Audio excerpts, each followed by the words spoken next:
to Revive. We're so glad that you're here. What started as a really small church right around 25 years ago has obviously grown beyond any of our thoughts or dreams or imaginations, and we believe that because of God's Spirit, the best days are yet to come. Right before the pandemic hit in fall of 2019, Hope celebrated our 25th birthday, and right around that same time, we felt led to dream new visions and dreams and ask God what was next. And so we felt like God has led us into 10 goals for 10 years between 2020 and 2030, and we believe that God has something for you as a part of this vision that God is leading us into as a church.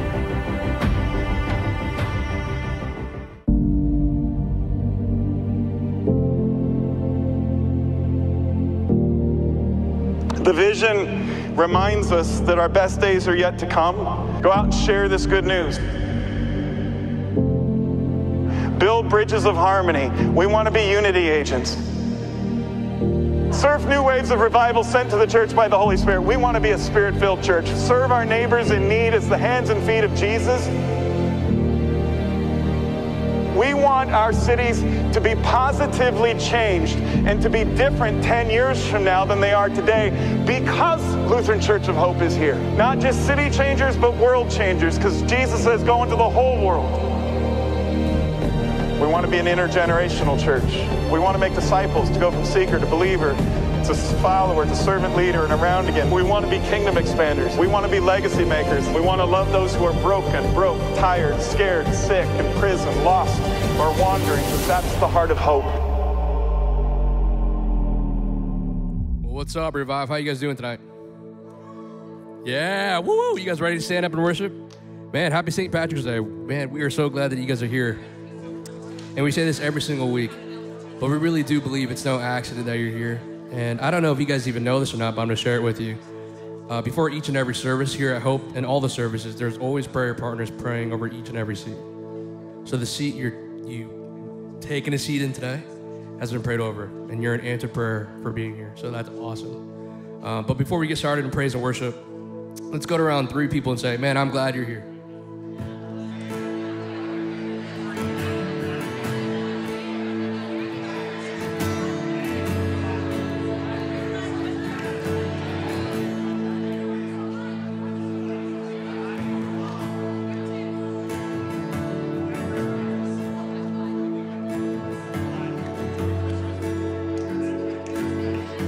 All right, here we go. People come together, strangers, neighbors, when blood is one. Children of generations of every nation, of kingdom come. So don't let your heart be troubled. Hold your head up high, don't fear no evil. Fix your eyes on this one truth. God is madly in love with you. So take courage, hold on, be strong. Remember where our help comes from.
We sing that again. Swing wide, all you heavens, let the praise go up as the walls come down. All creation, everything with breath, repeat the sound.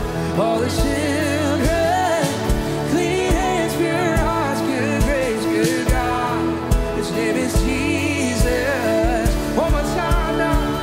Oh, swing wide, all you heavens, let the praise go up as the walls come down. All creation, everything with breath, repeat the sound. All the children, clean hands, pure hearts, good grace, good God. His name is Jesus. Oh, oh, oh,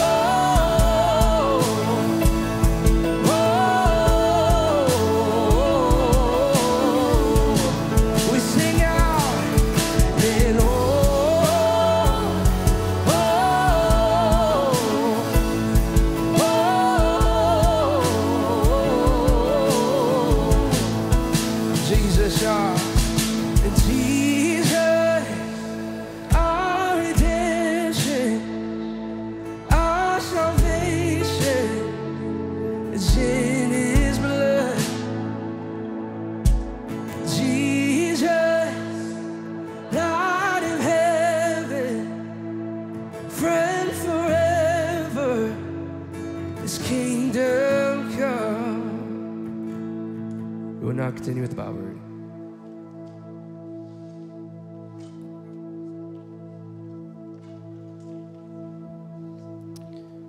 The reading for tonight comes from the book of Matthew. When Jesus got the news, he slipped away by boat to an out-of-the-way place by himself. But unsuccessfully, someone saw him, and the word got around. Soon, a lot of people from the nearby villages walked around the lake to where he was. When he saw them coming, he was overcome with pity and healed their sick. Toward evening, the disciples approached him. We're out in the country, and it's getting late. Dismiss the people so they can go to the villages and get some supper. But Jesus said, there is no need to dismiss them. You give them supper. All we have are 5 loaves of bread and 2 fish, they said. Jesus said, bring them here. Then he had the people sit on the grass. He took the 5 loaves and 2 fish, lifted his face to heaven in prayer, blessed, broke, and gave the food to the congregation. They all ate their fill. They gathered 12 baskets of leftovers. About 5,000 were fed. As soon as the meal was finished, he insisted that the disciples get in the boat and go on ahead to the other side while he dismissed the people. With the crowd dispersed, he climbed the mountain so he could be by himself and pray. He stayed there alone late into the night. Here ends the reading.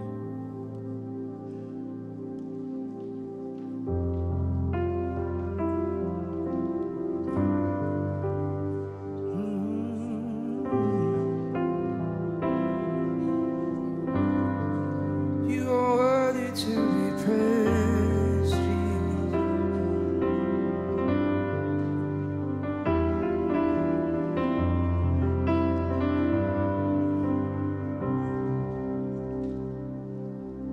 And all the saints and angels, they bow before your throne. And all the elders cast their crowns before the Lamb of God and sing, you are worthy of it all. Yeah. You are worthy of it all. For from you are all things, and to you are all things. You deserve the glory.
Revive, would you pray with me? Father God, thank you so much for today, and thank you so much that we get to be here tonight and just celebrate St. Patrick's Day here in this place with our friends here and get to know you more. Lord, we love you. Pray this in your name, in Jesus' name, amen. You may be seated.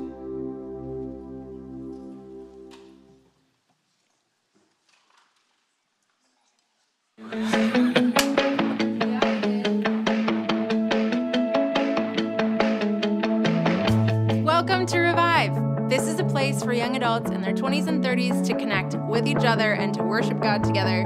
We're here every single week to be transformed by the soul-satisfying love of Jesus and grow as leaders wherever God has placed you in life.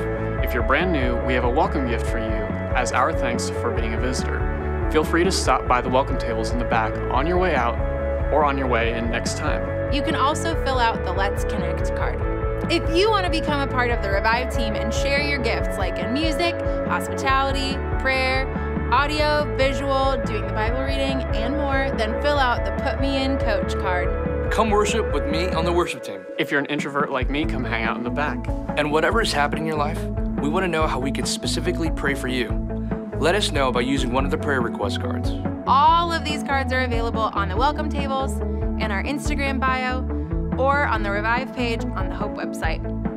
Beyond this worship service, there are lots of other ways for you to connect with other people and to grow in your faith. You can find the details for all opportunities at Revive and Hope on our Instagram and Facebook, on the weekly announcements, the weekly email and text communications, and you can also rewatch and share messages from our YouTube and podcast on Spotify and Apple Podcasts, or you can live stream Revive while you travel on revive.watch. But honestly, just find us on Instagram.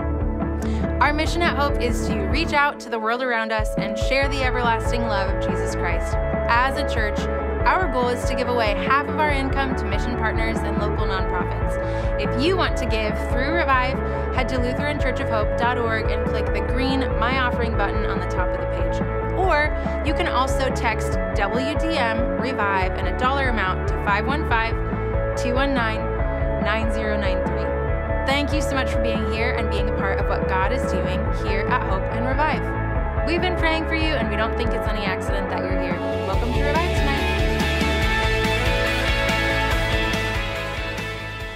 Hey Revive, my name's Lizzie. My name is Kelsey, and I'm the Revive Ministry Coordinator.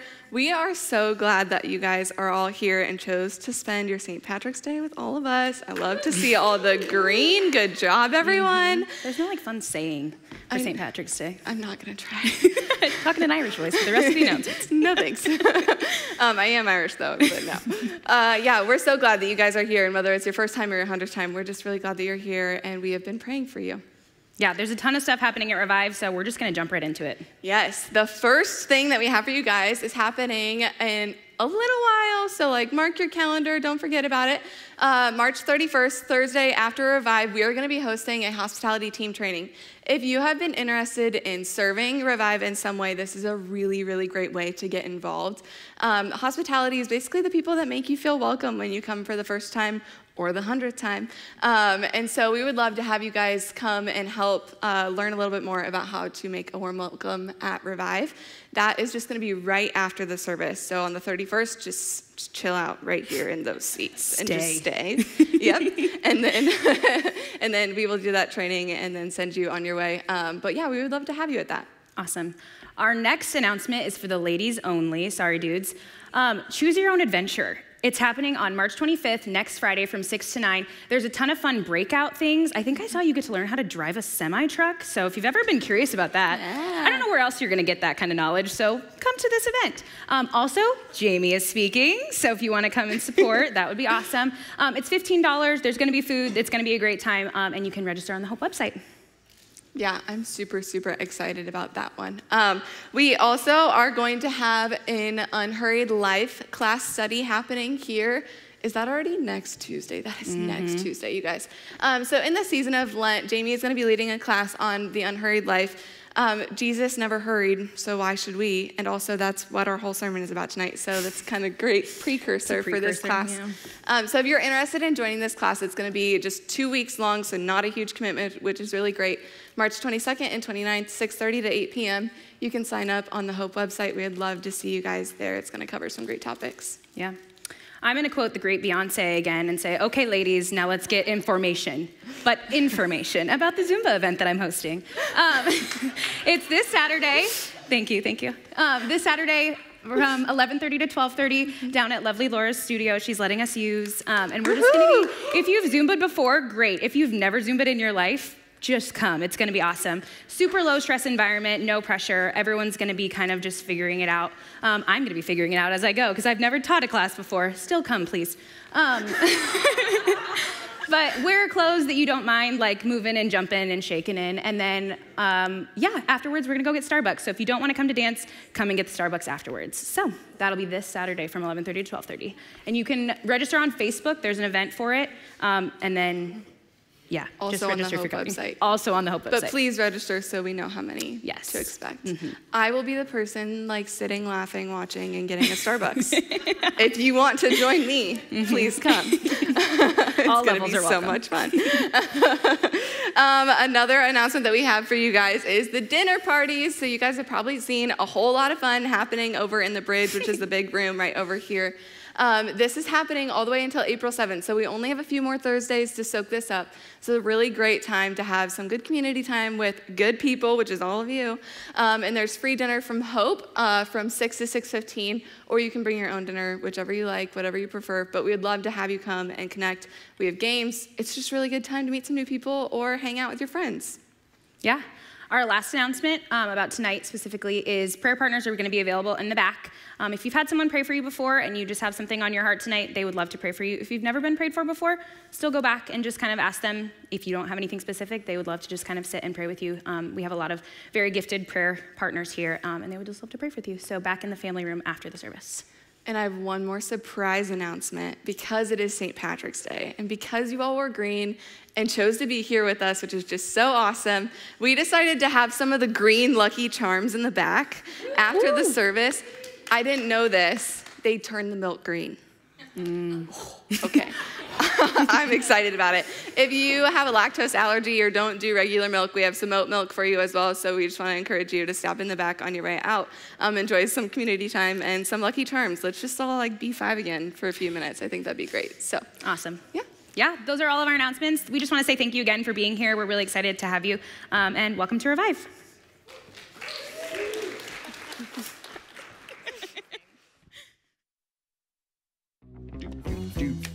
Another cold brew? Don't mind if I cold do. Nailed it. I am loving this machine that Charles brought in. It is nice. The trick is to let the coffee warm up to room temperature. I'm already on my second cup. This is my third.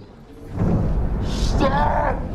You're drinking too much! Whoa, what's going on? Charles, why are you talking so slow? I'm not. I'm normal. We're all normal.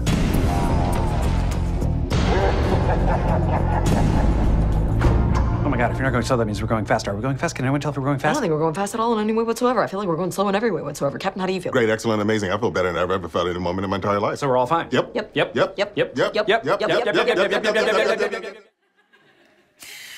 Hello, everybody. How many of you are Brooklyn Nine-Nine fans? Yeah, it is one of the only shows that actually gets me to chuckle out loud if I'm watching alone by myself. It's really just a funny, funny show. Hello, everyone, and welcome to Revive. My name is Jamie, and I am the Revive Young Adult Minister here at Hope's West Des Moines campus. And I love cold brew. I love coffee, so I chuckle when that clip, every time I watch this show and that clip comes up because it makes me laugh, but also because my life is often lived at a pretty fast pace. I don't know about you, but there are seasons in my life, particularly lately, where I realize that I am living as if I've consumed a ton of cold brew just all of the time, and I am just speeding right through life. Everyone else maybe feels to me as if their pace of life is normal, and I'm just like blitzing through. And so I just want to stop and ask all of you as we begin the message portion of Revive tonight, how has your pace of life especially been lately? I know maybe for so many of us, life was paced differently before COVID. When COVID hit 2 years ago this week, this is the 2-year anniversary of Revive just going online. So the memory on Facebook popped up of our last Revive in person, and the caption was something kind of like, we don't really know what's happening in the world, but we're praying for all of you. And we just had no idea. We had no idea what was coming. And now here we are, 2 years later on this weird anniversary. So COVID has changed. Yeah, woohoo. I feel so grateful to be here with all of you. Man, it was so wild. Yeah, you can praise God for that. Gosh. I will just take a little tangent since that moment just happened, clapping for Revive, coming back in person. Man, it was so bizarre to do Revive online only and to go from having a room full of young adults on Thursday nights to being in a room with myself and our production person and maybe one other person trying to film Revive and stream Revive online. Like I walked in circles that first night after Revive was online because there was no one to talk to. Like I didn't know what to do with myself the moment that Revive went online because Revive is people, Revive is community, and I didn't know how to do online ministry, and no one really liked Zoom, so we tried Zoom Hangouts, and that was kind of a bust. And then when we slowly started coming back in person and having like socially distanced everything and masks and all of that, like where I just am so thankful for where we are at today, and I'm just so thankful that all of you are here. So thank you, as Kelsey said, thank you for making the choice to be here, especially as a young adult on like, if there was a young adult holiday, St. Patrick's Day would be kind of one of the young adult holidays, and you are in church. Like, that is phenomenal. That's like a miracle, I think. And so anyway, I just want to say thank you so much again for being here. It really means so much to our Revive crew every single week when people actually show up. Like every week we throw a party and we don't know if people are going to come, and here you are and you're here on a holiday. And I'm just so thankful that you're here. And now that I've said that 15 times, I'll continue. But I invite you to just consider, how is your pace of life? For me, COVID changed things. It really stopped other things. But then there were all of the constant pivots that were happening, especially when leading a ministry that's like, oh, we'll make this change. And then 2 seconds after we make some change and finally decide on it, the world changes again. And so there was all of this constant movement where it felt like for a lot of the team around Hope, we were constantly working to keep up with things. And so the pace of life just felt really wonky, really, really strange. And now that's kind of changed a little bit as the world has settled in some other ways and kicked up in some other ways. And so we're going to be looking at pace tonight and rhythm and speed as we continue in our series called ReLENTless Hope, God's Renewal and Unrelenting Noise. We're in this season of Lent, which is the 40-day journey leading up to Easter.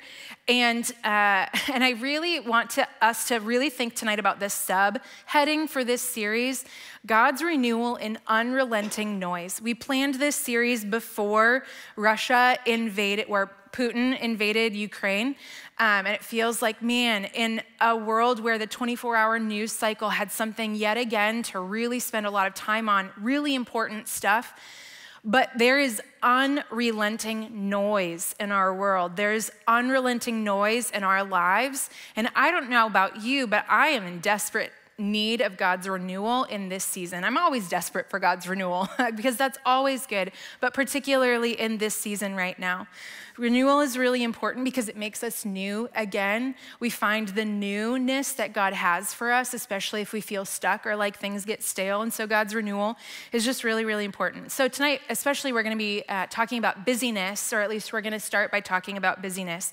And so I'll just start with, before we even get into this list that you see on the screen, so often when we ask somebody, how are you doing? They reply with, fine, I'm just busy. Say it like you know. Fine, I'm just busy. So often that's just our normal mode of being. And why are we so busy? Well, for some of us, we've just packed too many things in. We've packed so many things in because maybe they sounded fun, or because we have responsibilities, or we felt like we had to do things. Maybe we have a hard time saying no. Some of us say yes to a lot of things because we're afraid to be lonely. Just like the idea of sitting at home with nothing to do has an ache to it, or a twinge of like, that sounds uncomfortable, or like, nah, that's like not what I'm feeling for myself right now. So afraid to be lonely. So we say yes to so many different things, or maybe everything just sounds awesome. Like, I'll just say yes to everything because that sounds fun, and that sounds fun, and that sounds fun.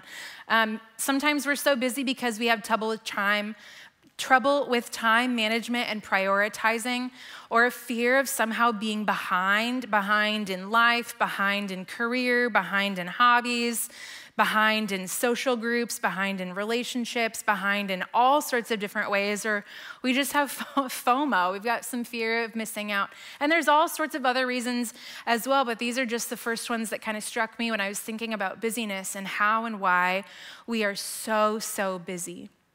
And as we talk tonight about the pace of our lives and the busyness that so often we find ourselves in, I think it's really important to talk about what our busyness and our pace of life is doing to us.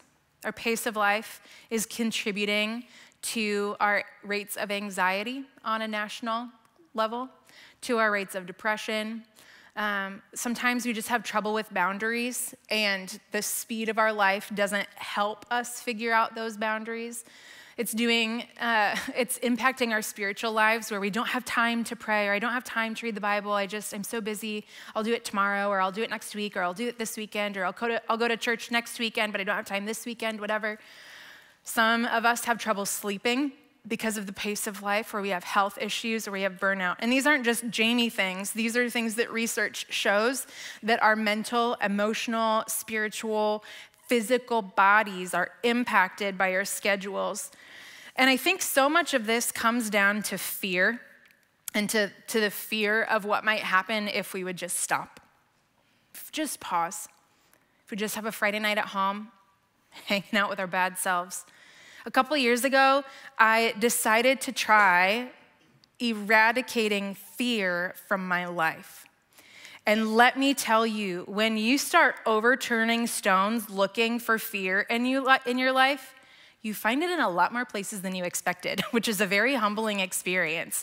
I find fear in my life when I'm uncovering my schedule. I find fear in my life when I'm thinking about job. I find fear in my life when I think about my future. There's all of these areas where if we unturn these stones, and I'm not just talking about myself, I'm talking about conversations with young adults as a part of my role here as the Revive Young Adult Minister. I'm talking about fear that I uncover in conversations with family members, with friends, with older adults around our congregation. You can hear it when you start to look for how fear shows up in conversations. You can start to spot it a lot more than you ever have been able to before, and it is fascinating. It's kind of scary, but our fear, especially when it comes to our schedule, is just really crippling us. And one of the things that I think is super interesting when we look at the reasons why we cram our schedules, what it's doing to us, it's interesting to just look at the history of how busyness came to be. Did you know that actually, before the invention of the light bulb, the average adult in the United States slept 11 hours a night? Can you imagine what would happen to your anxiety if you got 11 hours of sleep a night? Yes, you can clap for 11 hours of sleep a night. There's a pastor who's written a lot about busyness, and I'm going to reference this book a lot and tell you a lot about it tonight. It's called The Ruthless Elimination of Hurry, which we're going to get into in a little bit. But he talks about this, and he says, he's like, I would always hear of these great spiritual leaders getting up at 4 a.m. to pray and think wow, I could never do that. But then he realized well, they went to bed at 5 p.m. So of course they can get up at 4 in the morning to pray. So what a different thing our lives have been since the light bulb and since electricity. And furthermore, there's, as the invention of so-called labor-saving devices came up, people back in the 60s particularly thought that our lives now were going to be very different. So there was a Senate subcommittee hearing in the mid-60s where what was pitched to the Senate was because of all these labor-saving devices, by the year 1985, the average American work week is going to be around 27 hours a week. Labor-saving devices. Where are they? But here's the thing. We had labor-saving devices. As humans, what we did is we just figured out more ways to fill our time. If you would increase my life, my day, by 12 hours, would I just be a person of leisure? I would like to think that I would be a person of leisure, a lady of leisure. That sounded weird. We'll just take that back. Or would I just find more time to do the things? I feel like I would probably just find time, or I would find things to do that would just fill that time. And so it's not that time is the problem. There's something else that's the problem. Back in 2013, this is the earliest I can find of this, but Psychology Today published an article about something that was called hurry sickness.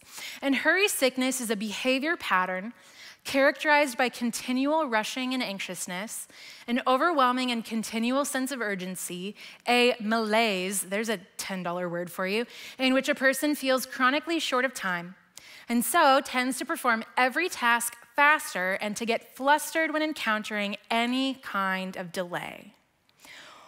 Ooh. Does anyone resonate with this? I sure do. So here's a couple signposts for how you can know you are suffering from hurry sickness. You are moving, maybe you find yourself moving from one checkout line to another because it looks shorter or faster. I'm already out. This has already gotten me out. Counting cars in front of you and changing lanes based on your perceived, their perceived speed, or at a red light, oh, there's less cars over here, so I'll go over here. I was on Jordan Creek Parkway today. I was this is a perfect illustration. I was on Jordan Creek Parkway coming here, just a couple stoplights up the road, and I was just looking around and had not noticed when the light turned green, and I don't think it had been 5 minutes or whatever. I think it had just been a couple seconds, and the car behind me was beep. And here's the thing, there's, on Jordan Creek Parkway, there's a lot of lights that just kind of stack up. And so the next light was still red, and it was like, I don't know, it felt like it was 12 feet ahead of me. And so I just like took my foot off the brake and just kind of gently rolled up to the next red light, and the car behind me went zoom, and then just sat next to me. And I was like, yeah, my mom, both my parents went to Iowa State University, go Cyclones. And my mom used to talk about, because my mom was like a fast walker or whatever. And then one day she was like, why am I doing this? I don't get there any faster. And so she just started slowing down on her walk across campus to class. And she started noticing how the people would like, vroom, speed walk past her. And she's like, I would literally walk into Beardshire Hall right behind them. Like they would hold the door open for me. And it was like so important to them to get so much there so much faster. It also reminds me of recently, I don't know where I read it, so I can't credit the source, but there was somebody who'd written about people's Oregon Trail journey west, and there was a crew of people who was really starting to feel the pinch of time, like they weren't gonna make it to their goal before winter hit. And so this party ended up separating. One group of people was still gonna go at their current pace of traveling 6 days in a row and resting on a day. And then the other crew was just gonna like pedal to the metal. You can't have pedal to the metal, but whatever. They were just gonna go pedal to the metal and travel 7 days and try to get there ahead. And what happened was, actually, this 6-day traveling crew ended up overtaking and coming up again next to the 7-day crew, and the 7-day crew was sick. The 7-day crew was tired, they were exhausted, and it actually didn't get them to their destination any quicker. And so when I think about hurry sickness and counting cars and all of that, those are some of the things that I'm like, well, yeah, okay, that checks out. Another sign of hurry sickness, we multitask to the point of forgetting a task. Definitely guilty as charged. I thought this was fascinating. Social psychologist Robert Levine says, in cities with a highest pace of life, men have the most coronary disease in those cities. So it's not just that this busyness impacts our minds, it also impacts our bodies on a physiological level. And so when we think about this, there's, as if we haven't talked about busyness enough, there's just a couple of other things that I want to show you. And I realized at this point, when I was putting together these slides, all of the graphics that I was using were really like zoomy, and I started getting kind of anxious about it. So after this slide, we have no more zoomies, because like I was getting really anxious just looking at all of this. Ruth Haley Barton, who's one of my absolute favorite authors. She is a Christian. She leads a transforming leadership collective, and she writes a ton of really phenomenal things, so I highly recommend picking up any of her books. She has what she's put together, 10 signs you're moving too quickly. 1, irritability, or that you find yourself being on edge a lot. Number 2, hypersensitivity, not just like to cold, but a hypersensitivity to anything that might offend you, that might get under your skin. Very similar to irritability, but just having this hypersensitive radar to anything that might set you off. Number 3, restlessness, meaning when you stop to rest, you can't relax. You still like want to check your email all the time. You still want to pick up your phone compulsively and check it, even though you just checked Instagram or TikTok or whatever, Twitter 2 seconds ago, you gotta check it again. So having this sense of restlessness, like I can't just stop. 4, compulsive overworking. 5, emotional numbness, where you lose capacity not only for the things that you want to try to lose capacity for, but also lose capacity for wonder, for awe, for joy. Brene Brown, who researches about emotion, says you can't selectively numb. Like as much as we would love to selectively numb pain, what researchers have found is when you try to numb, you numb everything. So that's one of the signs you're moving too quickly is emotional numbness or trying to numb. Similarly, number 6, escapist behaviors, whatever that is for you. For me, it's Mario Kart, like 10,000% it's Mario Kart. It's Mario, oh, I put my phone over there, that was good. It's like Mario Kart on my phone, like I have Mario Kart in my pocket constantly. Escapist behaviors, TV, socials, gaming, substances, all sorts of things that help us just kind of check out from whatever it is that's stressing us out. Number 7, disconnected from our sense of identity, who we are, from our calling, what God has called us into. Number 8, not attending to human needs like sleep, like exercise, like eating at regular intervals, or when we're hungry. 9, this one is fascinating, hoarding energy, not doing that thing tomorrow or tonight because I know my social battery is or my like emotional battery, my spiritual battery, all of that is pretty close to depleted, so I'm gonna hoard the little bit that I have. Number 10, slippage in spiritual practices. So I don't know about you, but I feel like if I'm honest, I know like I could have checked all of the boxes, and I could check all these boxes at different periods in my life, especially the one that I'm in now. But here's the thing. Corrie ten Boom, one of the great heroes of faith, we've talked about her periodically throughout Revive, she said, if the devil can't make you sin, he'll make you busy.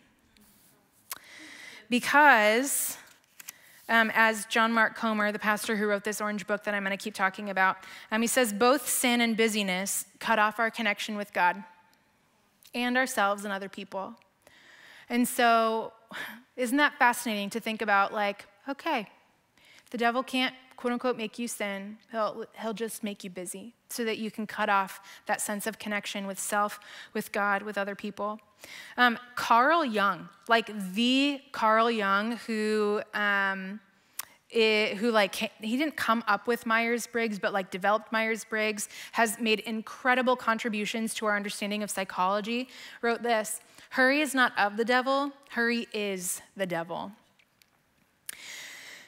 And so John Mark Comer, who's this pastor who wrote The Ruthless Elimination of Hurry, writes about all of these things. And I know some of you have read this book, and I highly recommend reading it and reading it again and putting it on the shelf and then taking it down 3 months later and reading it again. It's that kind of book. He has put a lot of resources together about how to unhurry our lives and slow down a little bit. And one of the things that he writes about is he interviewed a psychologist about hurry. And the psychologist said the number one problem people face is time. People are too busy to build emotionally vibrant lives. It's the main reason that people don't uncover or recover from trauma. People don't grow because we cram our lives really, really full with all sorts of other things. So this is a bit of a trailer for this book, but I invite you to just check out the words from the pastor's mouth who wrote this book. Take a look. Dallas Willard once called hurry the great enemy of spiritual life in our day and said, you must ruthlessly eliminate hurry from your life. 5 years ago, I was leading a megachurch and living in a city and working insane hours, in a hurry all of the time, addicted to my phone. And I knew something was off in my soul. I just could not put my finger on what. When I first heard that line, it hit me. That's it. Hurry is the issue underneath so many of the other issues in my life. I mean, if you think about it, hurry is incompatible with the love, joy, and peace that are right at the center of Jesus' vision of life in the kingdom of God. Willard said that iconic line to a mentee of his, John Ortberg, and in response, John said, what else do I need to know? Willard thought about it for a moment, and then he said, there is nothing else. You must ruthlessly eliminate hurry from your life.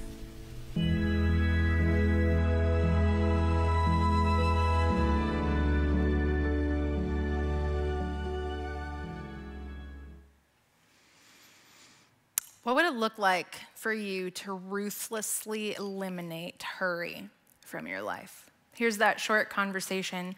Both Dallas Willard and John Ortberg are like legends of author, like in terms of like Christian authorship, legends. We've got their books in Cafe Hope. So this fascinating conversation between these deeply faithful, deeply spiritual men.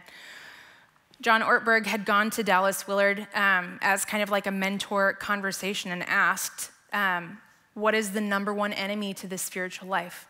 And that's when Dallas Willard said, you must ruthlessly eliminate hurry from your life. Okay, what else? There is nothing else. Hurry is the great enemy of spiritual life in our day.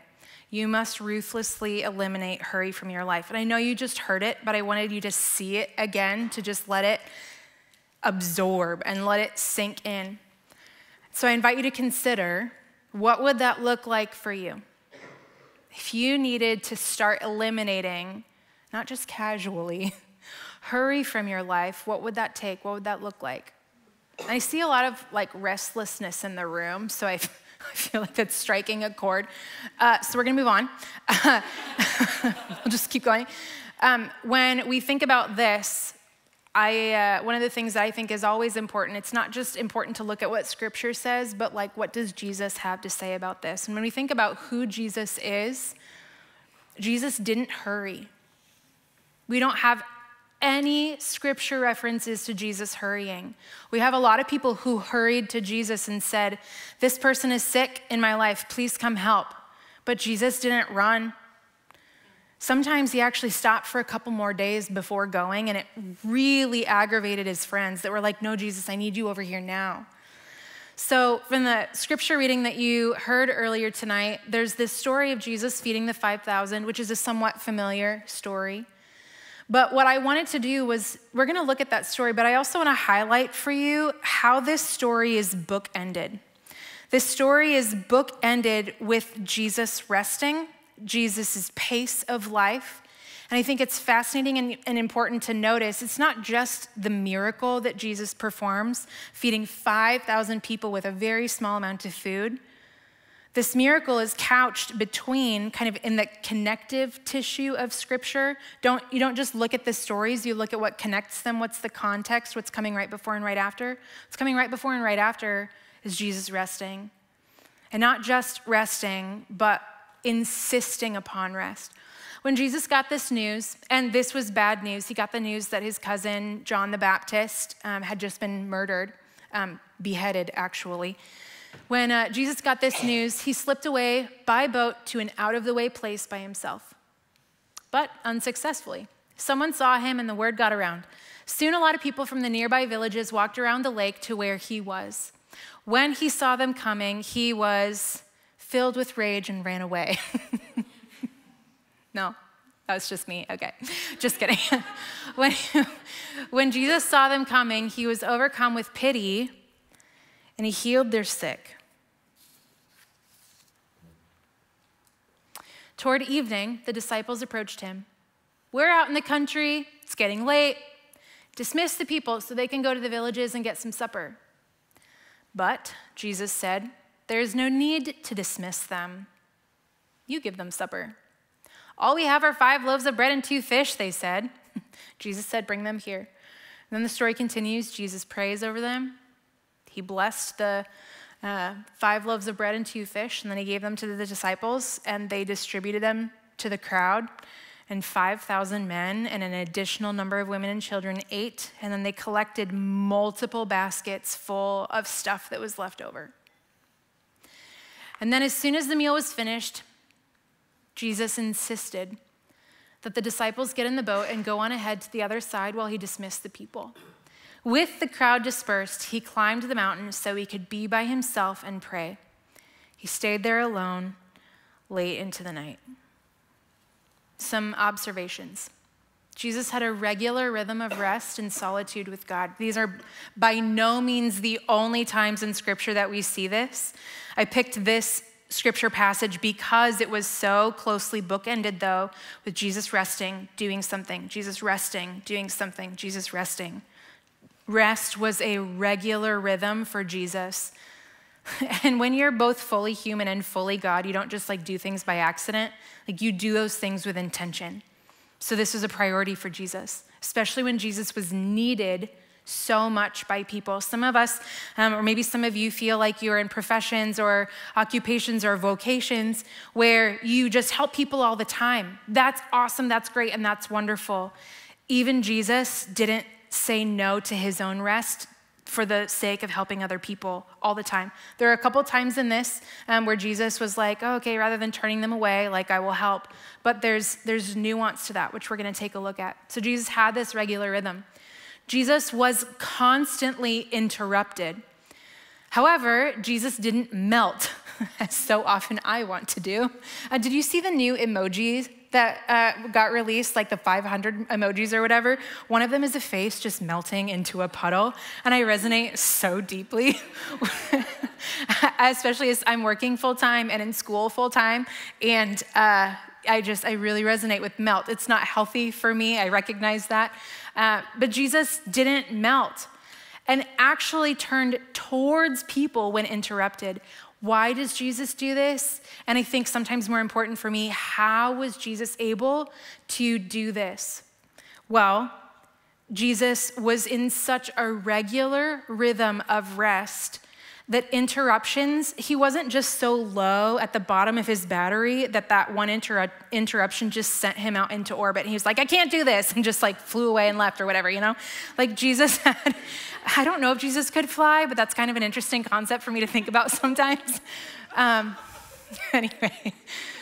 Anyway, I have so much I want to say about this, but okay. He could have like flown away or zoomed away or walked away or whatever, right?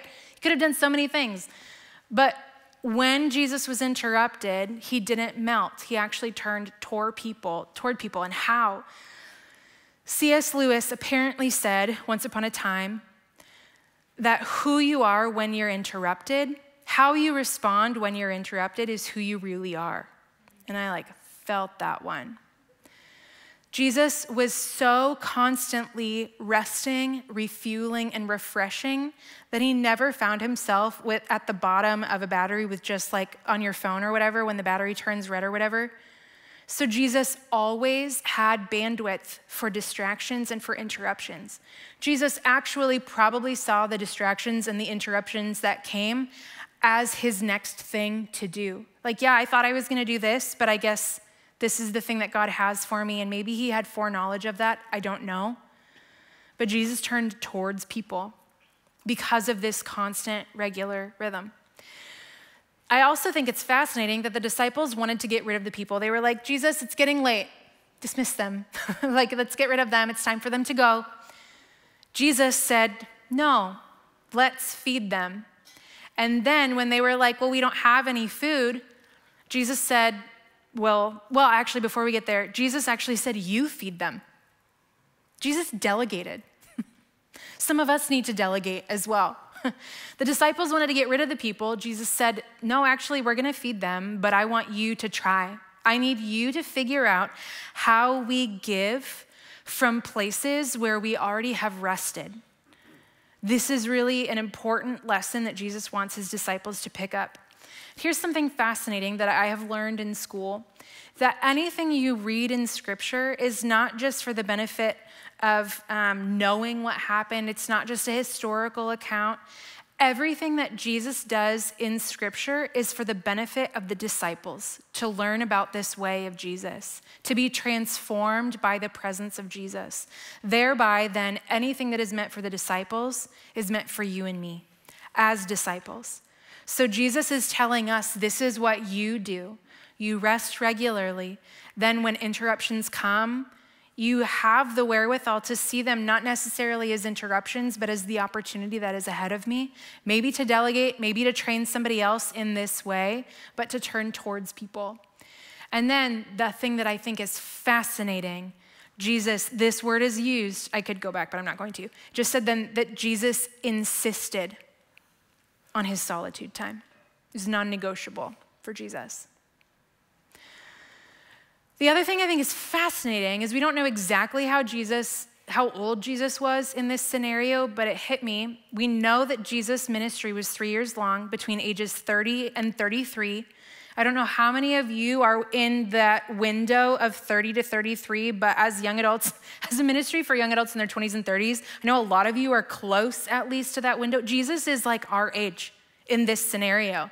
Jesus is not considered then a young adult, but by today's age standards, Jesus would be a young adult. Jesus is also a world changer. Jesus is leading a global movement. I don't know how many leaders of young adult leaders now, of global movements now, are like, I am low stress. I have time for you. I am not hurried. I am not worried. Interruptions come and I gladly turn towards them. Also, Jesus is God. Jesus is God, and God here is resting. God is prioritizing rest. Even God rested. Why do we think that we can't? Why do we think that somehow we are called to do all of the things when not even God, who is God, does all of the things? Jesus says, I love, for me, this is a very familiar passage, but I love it, reading it in the Message, because it lights things up for me. Jesus says in Matthew 11, are you tired, worn out, burned out on religion? Come to me. Get away with me and you'll recover your life. I'll show you how to take a real rest. Walk with me and work with me. Watch how I do it. Learn the unforced rhythms of grace. I won't lay anything heavy or ill-fitting on you. Keep company with me and you'll learn to live freely and lightly. That's so beautiful, and I want it to sink in so much for you that I invite you to read this with me. I've rearranged it here. I want you to read the parts with me in yellow that are underlined. I'll read the whole thing, and I just want you to jump in on the yellow underlined parts. Are you tired, worn out, burned out on religion? Come to me. Get away with me, and you'll recover your life. I'll show you how to take a real rest. Walk with me and work with me. Watch how I do it. Learn the unforced rhythms of grace. I won't lay anything heavy or ill-fitting on you. Keep company with me and you'll learn to live freely and lightly. Man, I don't know about you, but that sounds really good. So how do we do this? How do we learn to slow and rest? When I was writing this, I was like, this is a whole sermon series. This is a month-long sermon series. There's so much here. I would love to do that sometime this year, so maybe we will. But for tonight, this is what I've got for you tonight. The first thing I invite you to do is to just begin noticing how you live. Notice your pace, and then consider how you can live more simply or slowly. Because once you start to pay attention, you'll see things that you haven't noticed before. And then I invite you to consider what emotions stir up in you when you think about living a little bit more slowly. Like if you have a longing, pay attention to that. If you get anxious, pay attention to that. Your emotional reaction to slowing and simplifying will tell you a lot about the things that need some healing in your life, that Jesus wants to enter into and bring some healing, because those are the barriers keeping you from slowing and resting.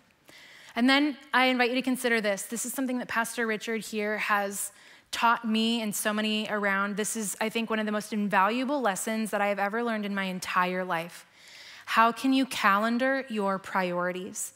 Not just say, oh, that's a priority for me. I'm gonna do it today sometime. Put it in your calendar. Hey, I wanna get together with you. I really love to. I don't just mean oh yeah, I just saw this person and let's get together sometime. I really mean let's get together. Put it on a calendar. How do we begin to calendar in and make time and block out time for the things that we really value? Come to the Unhurried Life class with me on Tuesdays. We're gonna talk about Sabbath. We're gonna talk about rhythm of life. These are the two practices for me that ground me, and beyond anything else, not anything else, but by far are some of the most helpful practices I have ever attempted in my life. And I would love to share them with you. So if you feel like you resonate with any of this, I would love to have you come to the next 2 weeks. If you can't come to both classes, just come to one. When you register, just shoot me an email with your registration kickback email and say, I can only come to the second one, or I can only come to the first one. They function as standalone, but also deeply complement one another. So come to the class on Tuesdays. It's this coming Tuesday and then the next Tuesday after that. And then lastly, how do we slow or rest? Well, we take our cue from Jesus, who insisted on getting away and not hurrying. So we got to figure out how we do that, because our hurry is inhibiting our ability to love well. It's inhibiting our ability to love God. It's inhibiting our ability to love ourselves, and it's inhibiting our ability to love other people. A Japanese theologian, Kosuke Koyama, wrote in this book, 3 Mile an Hour God, love has its speed. It's a spiritual speed. It's a different kind of speed from the technological speed to which we are accustomed. It goes on in the depth of our life, whether we notice or not, at 3 miles an hour. It's the speed we walk, and therefore it's the speed of the love. It's the speed that the love of God walks. What a fascinating concept to think about. This speed of love is the average pace that a human walks, because that's where connection lives. In this book, Ruthless, Elimination of Hurry, Pastor John Mark Comer writes this: when we slow down, we become more loving because we're slowing down to let God love us and experience God's love for us. So as we close, I'm going to pray in a moment, and I invite you to just take a moment of just some space. Just take a moment to breathe. Take a moment to feel your body, check in with your body, what feels tight, what feels like it might need a little bit of attention, what feels like, I don't know, you can just notice it. Sometimes I stop and do this, I'm like, oh, my neck hurts. No wonder I've been crabby all day. And I haven't even noticed that my neck hurts, and that's why I'm crabby, because I've been so busy. So I invite you to just take a moment, let's pray, and just take some time to be. God, we thank you for your love. We thank you for the fact that you never hurried. You have never turned us away in your hurry. You've never ignored us because you were rushing around trying to fix all of the things. God, we thank you that your love sees us. Your love doesn't zoom past us. That the pace of your love is the pace of just walking, of just being, of just living. Holy Spirit, we invite you to come. We invite you to fill our spaces and our lives and our lungs and our rooms and our bodies and our lungs. It's your breath that's in us.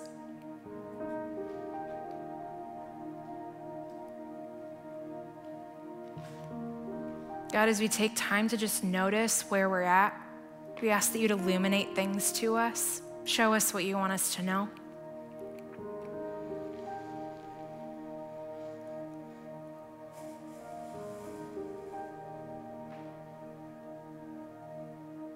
I invite you to just take a deep breath and imagine the love of God filling your lungs.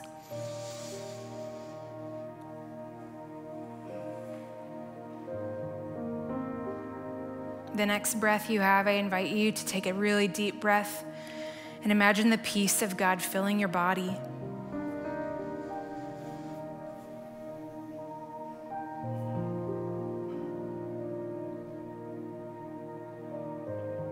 God, wherever it is that you're calling us to begin ruthlessly eliminating hurry from our lives, I ask that you'd make that clear to us this evening, tomorrow, this weekend, next week, in all the spaces that we're in, whether it be our jobs, our relationship with our parents, relationship with young people, kids that might be in our lives, our bosses, the people on our teams, our friendships, our significant relationships.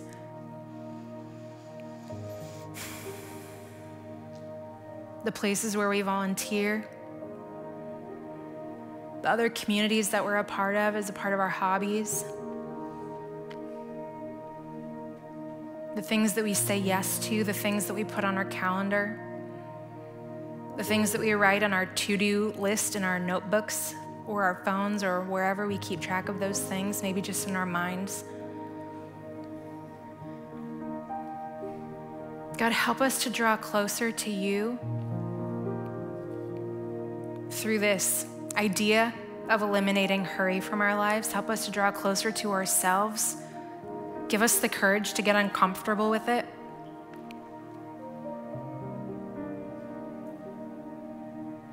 God, show us the pace that you live at in our lives. Help us to rest in you. Help us to pick up your unhurried rhythms of grace. And God, wherever we feel resistance to it, help us to turn towards that resistance just with some courage or with some gentleness or with some authenticity and ask you to get curious with us why we're resistant to it. God, we ask that you'd bring healing to those areas of our lives too. Help us to eradicate the fear from our lives that feeds the way that we hurry. And God, the things in our lives that we're doing that you have not called us to do, help us to notice those things and begin to gently set them aside. God, help us to clear space. Lead us deeper into love. I don't think it's any accident that you wrote in your word through the Apostle Paul in the chapter about love that the first thing is that love is patient.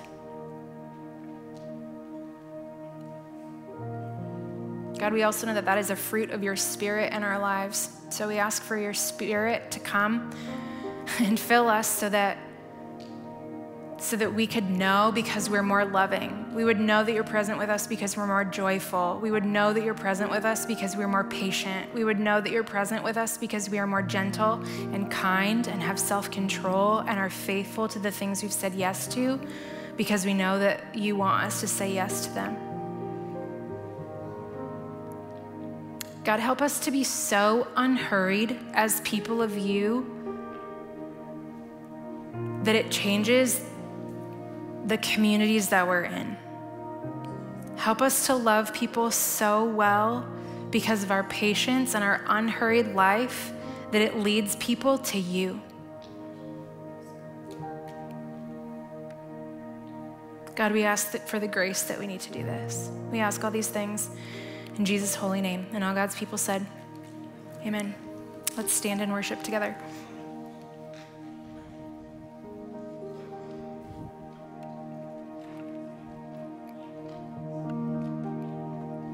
Song that we're going to be singing over you. I just want to encourage you guys, Revive, to praise and worship the way you feel called to right now, the way the Spirit is leading you. Because we're singing a new song, a song that's never been heard before. It's a song that Laura and I wrote for Hope Worship, and this is our quote-unquote debut. But yeah, praise God for that.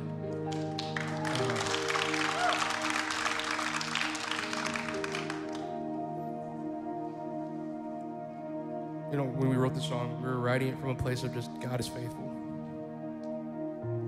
And that even in our busy, hurried lives, God is still there.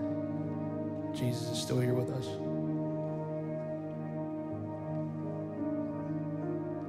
And I'm going to read our Bible verse of where we wrote it from. Hebrews 10, verse 23. Let us hold unswervingly to the hope we profess. For he who promised is faithful. So as rest, if rest is something you're looking for, searching for, need, the God that we worship here today, the God that we serve, the God that we sing praises to, he's promised us rest, and he's going to give it to you. Ask in the name of the Lord, ask in the name of Jesus, and it shall be given to you. So I just pray right now in Jesus' name, Lord, as we sing this song over each other, that, Lord, this would become an anthem in our life, in our season right now. That no matter how hurried or fast or how bad our circumstances, God, you are faithful, and we will find rest and joy and peace in you. Thank you, Jesus.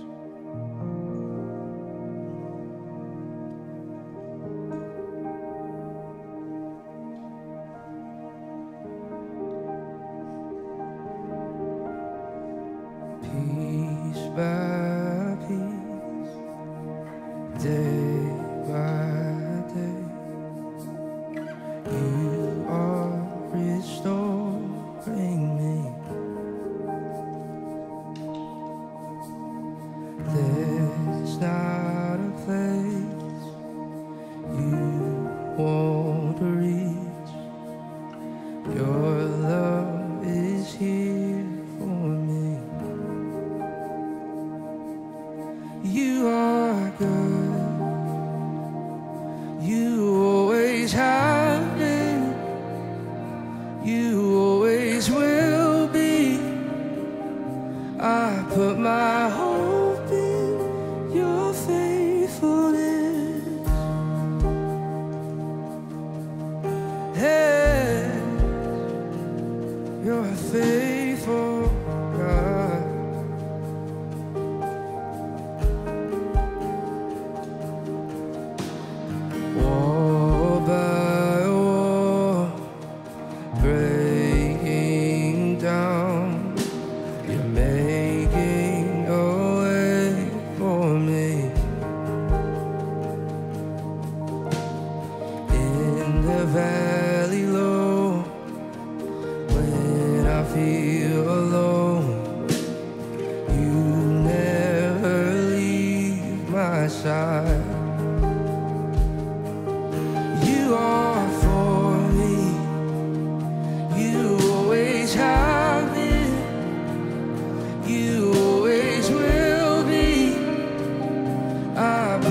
my trust in your faithfulness, your faithfulness, your faithfulness, your faithfulness, yeah. Lord, find a rest in you, find a peace in you. You're a faithful God, yes you are. Thank you, Lord.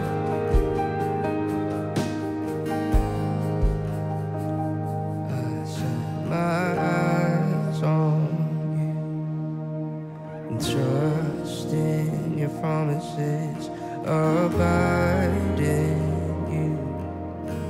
Despite what the process is, lean into you. Lord, you are faithful.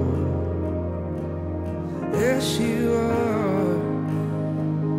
I set my eyes on you. Trust in your promises, abide in you.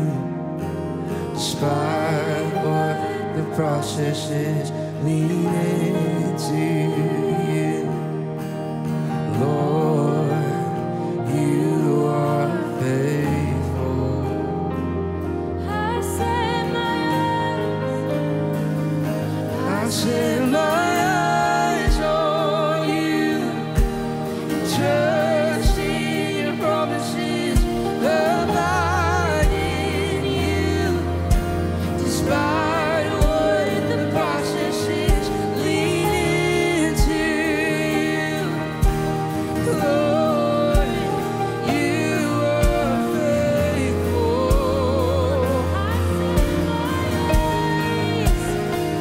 I set my eyes on you. I trust in your promises, abide in you. Despite what the process is, lean into you. Lord, you are faithful.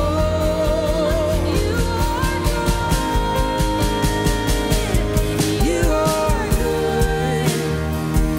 You always have been. You always will be. I put my hope in your faithfulness for me. You always have been. You always will be. And I put my trust in your faithfulness. Your faithfulness. Your faithfulness. Your faithfulness. You are good. You always have been. You always will be.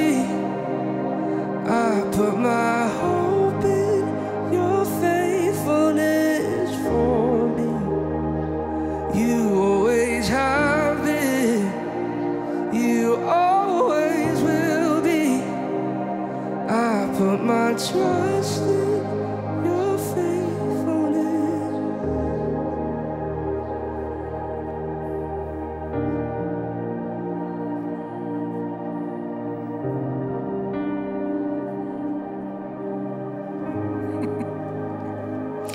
I didn't want to come up because I didn't want that to be done yet. Okay, was that good?